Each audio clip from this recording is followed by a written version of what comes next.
Welcome everyone, and it's great to see everyone here today. And I know quite a lot of people in the room, but not quite everyone.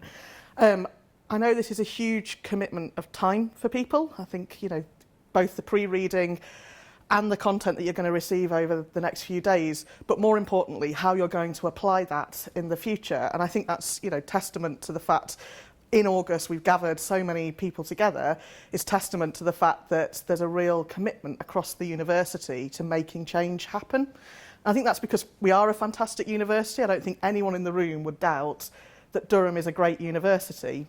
We attract great students, we've got great staff on both the academic side and professional services, which means that we do great stuff across education, across research, across student experience, across our student experience. But I doubt that there's anyone in the room who hasn't at some point been frustrated by how we do things.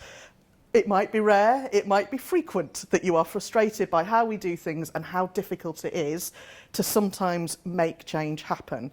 So we wanted to make sure that as we look at Durham over the future, we give people the skills and the opportunity to learn from each other in how to make that change happen.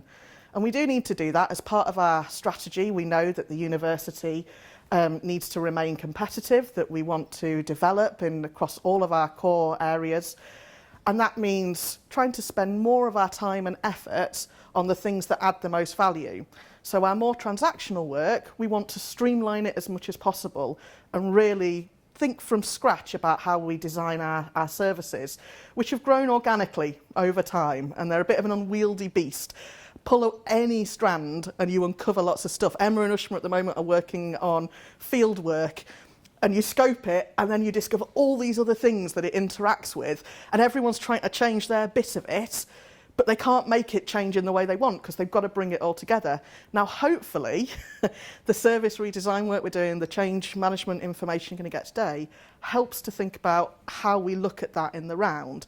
And in gathering lots of different people together today, you can learn from each other and find out what's going on across the university. So that's the why we're doing this. Why you guys? Well, you've all been selected by your individual UET leads who regard you as the people that make things happen in your area. So there's no pressure, but the expectation is that you will receive this information, and the content is, I'm sure, going to be absolutely fascinating, put together by colleagues from PA and Amanda. But the content's only a small part of your learning. The main part of the learning is going to be how you go and apply it in the university.